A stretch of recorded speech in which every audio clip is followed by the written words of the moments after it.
Hello, everybody, and welcome to my Debt in the 2020 series, where I try to explore all of the madness going on in the world of debt today. And I try to show why debt today in 2020 is really not what it used to be even 20 years ago. And so we're seeing big shifts in the economy. This has ramifications for inflation, for the rate of inflation going forward, for how people structure their finances. This this series, at least this batch of videos in the series, is dedicated to the fragility of loans slowly going away, which I think is very, very interesting as to what's happening in the world. And so remember, my opinions on the topic of debt here, they are very contrarian. I am going against the grain here, and so it's not for everyone. This is not a video for everyone, but hopefully you like it. And if you don't, that's perfectly okay. I have plenty of stock videos that are much more popular. But let me begin with debt, with the idea of debt. So today I'm talking about student debt, student loans specifically, government student loans even more specifically. But before talking about this, I want to say, of course, the best option is to A, try to have an amazing career without college. If you can do that, and surely in tech, there's enough tech fields where you can do that. You should do that because opportunity cost is very important. So that's the best option.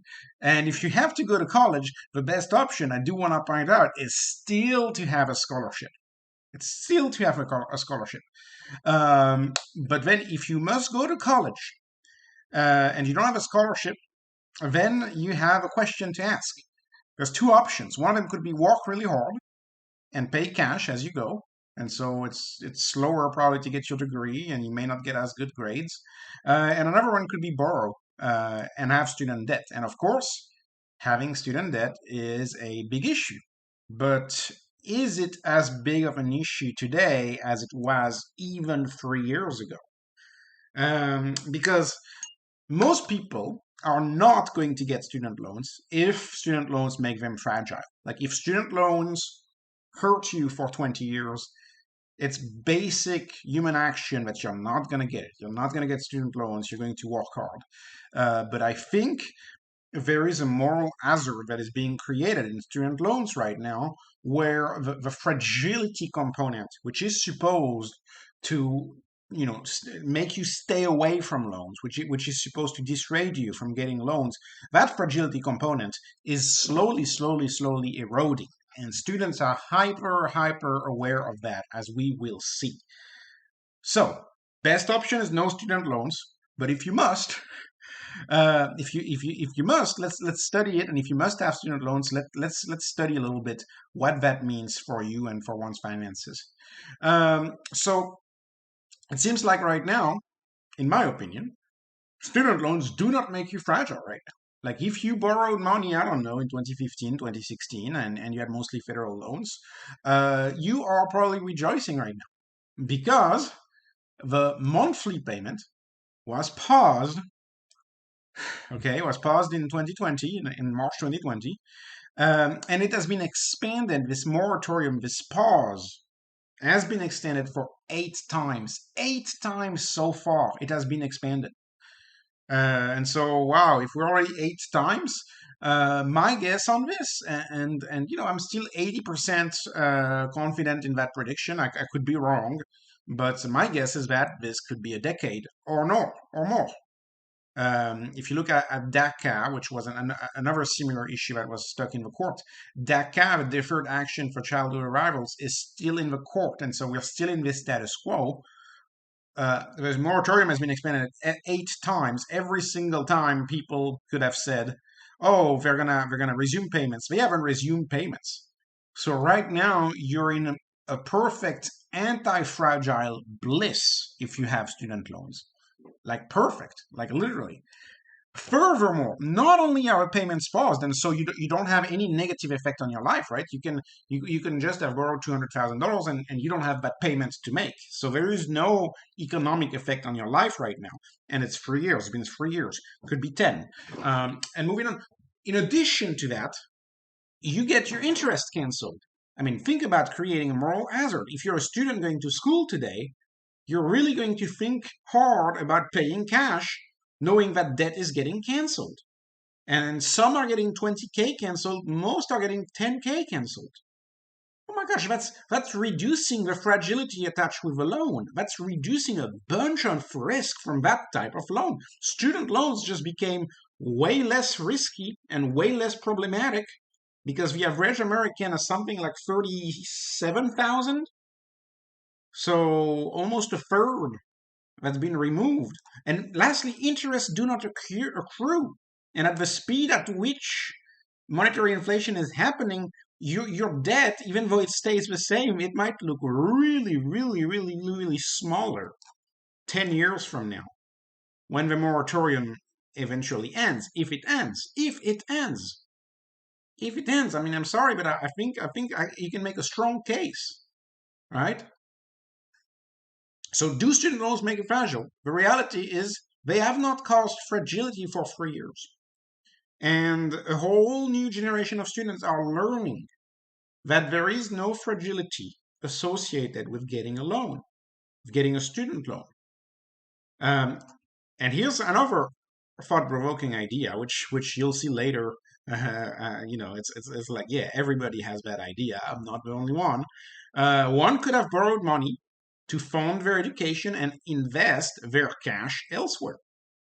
Right? Money is fungible. Like this is one of the issue with any program that is meant to support anything deals with the issue of fungibility of money, which means that if you have a program whose funds are earmarked for something, whatever cash flow you have that are not related to that program, you're going to spend elsewhere. That's basic fungibility of money. So people are going to do things with that extra cash that they likely have from student jobs. What are they going to do with that, right? Well, first of all, they could not have an extra job. And if you don't have an extra job, you maybe get better grades. Maybe you get into grad school or something, right?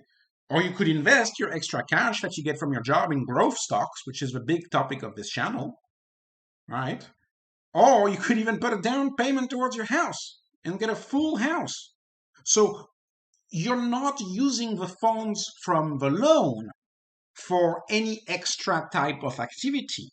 No, you're just deciding to not contribute cash from an extra job that you have towards education expenses because your education expenses are covered by a government-sponsored program, which is the Department of Education, the student loan program. Very advantageous. It is very advantageous.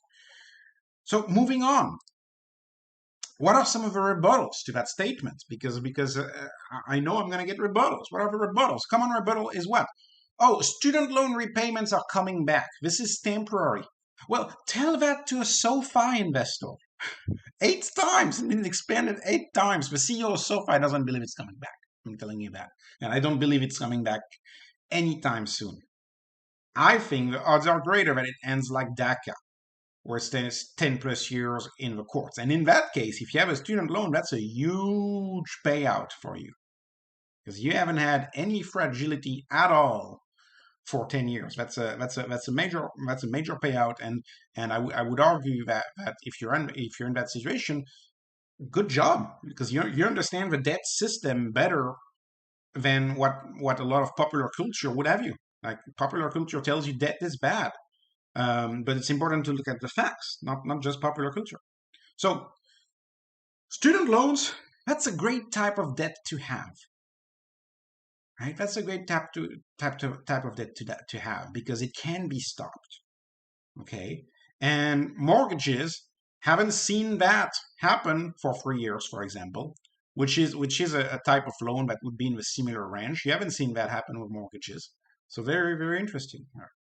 And again, if one has the cash to pay for college, it makes more sense to get a student loan and invest the cash. Your cash is not earmarked for college. Your cash should be earmarked for other things that you want to do. And that's also why a lot of people advise parents against getting 529 plans.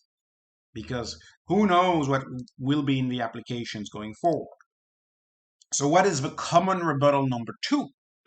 Common rebuttal number two is, oh, that was a once in a lifetime thing. The events of 2020, that was once in a lifetime. That's never going to happen again. And my response to common number two here, to rebuttal number two, it's a once in a lifetime thing, is that there's already, I mean, look at popular culture today. There's so many more calls for debt cancellation everywhere. Like, I think it's wrong too to cancel debt, but you have to look at the facts in an objective manner, and to admit that it's likely that there's going to be more cancellation. It's entirely possible that more cancellation are coming. And the idea that student loans do not make you fragile is slowly growing onto the population. So students, I believe, are becoming more and more and more and more and more comfortable getting student loans. And the Dave Ramsey school of thought of pay your student loans quicker and quicker and quicker, that school of thought is going away. And that has tremendous implication for investing, implications for monetary inflation, and implications for anybody who's thinking about going to college. Because you need to know that they are not as fragile as they used to be. And so, again, not investment advice, no lifetime advice, but they're not as risky as they used to be. And I think there will be more cancellations and more pauses and more moratoriums. So I'll finish with what I sometimes do with YouTube, which is looking at some of some of popular trends, studying popular culture. There's plenty of videos on YouTube, but I'm sure it's the same on TikTok and on Instagram and all the other social media. I just use YouTube. See this guy right here. Don't pay off your student loans. And let me go on with more YouTube. Oh, it's totally okay to never pay off your loan. Oh, I have $25,000 in debt. Why I'm not paying it? Student loan. Why I'm not paying my student loan? Then this one. Don't bother paying off student loans debt right now. Advisors say, like literally, advisors tell people to not pay loans. Like this is slowly getting ingrained in popular culture that student loans do not make you fragile, which means that you're creating a moral hazard where people, it's student loan galore, and go ahead. Universities are free now to raise their prices, etc. It's very, very interesting. And I'll finish with these two articles, which really show you the whole idea of students find a use for cash. They find a use for cash, and this is just two studies that specifically talk about crypto. And I want to say it right now. It's a terrible idea. Don't do it. So it's not a good idea. You don't want to take a student loan and invest it into crypto. You're breaking the terms of the loan. You're opening yourself to a bunch of troubles. Don't do it. But I'm only showing this as an illustration of how fragile student loans are becoming. Look at this. Using student loans to buy cryptocurrency could be as risky as now. Making money off of cryptocurrency is guaranteed, but having to pay your student loan it's guaranteed that you have to pay your student loan? Is it guaranteed? Because what I've shown you before is cancellation and pauses. So this article from 2022 argues that you shouldn't do that because it's guaranteed that you have to pay for your student loans. And the reason why I include this is because I have another article here showing you that students are just doing that. That is just what they're doing. More than 20% of college students use their financial aid money to invest in cryptocurrencies. Right? According to 1,000 students polled. Anyways, that's it. They just do it. If you invest with student loans, and they keep saying this to tell you how popular culture has it. If you invest in student loans and lose the money in cryptocurrency, you still owe the student loans. But really? I mean, do the facts show us that? Because they don't. I don't think they do. It's 20,000 canceled or 10K, and if it's not canceled, it's a moratorium. And there will be more pressure to cancel these student loans. So again, don't do it. It's illegal. It's stupid. In general, you should try to not get student loans. But if you have to get student loans, This is something to keep in mind. Student loans do not make you as fragile as they used to make you. And that is a fundamental problem in the financial system. That is a fundamental problem in the amount of debt levels that are going to be out there going forward. Because I would argue that a lot of students are hyper aware of this. And a lot of students go to college and borrow a bunch of living expenses and live a good life. Could be it for, say, investing, and they invest that money, and that would be illegal, or could be just go out and have fun and live once, and then you have all of this debt in the system, which is going to flow to the deficit. It's going to flow to the federal government deficit, and the Fed is going to have to buy those bonds. And when the Fed buys those bonds, what do you have? You have monetary inflation when the Fed buys treasuries, but this will inevitably increase how many treasuries are issued. So anyways, don't do it. It's a bad idea, but if this is not investment advice, though, so just keep in mind whatever I say do or don't do, I don't tell you to do anything. So this is not investment advice. This is just entertainment. Thank you so much for watching the video. And I think the student loans case is very telling about the lack of fragility associated with more and more loans. Thank you so much. Don't forget to like and subscribe if you can, and follow me on Twitter at @Denominator as well if you can. I really appreciate your help and your support. Thank you so much for watching, and have a great day.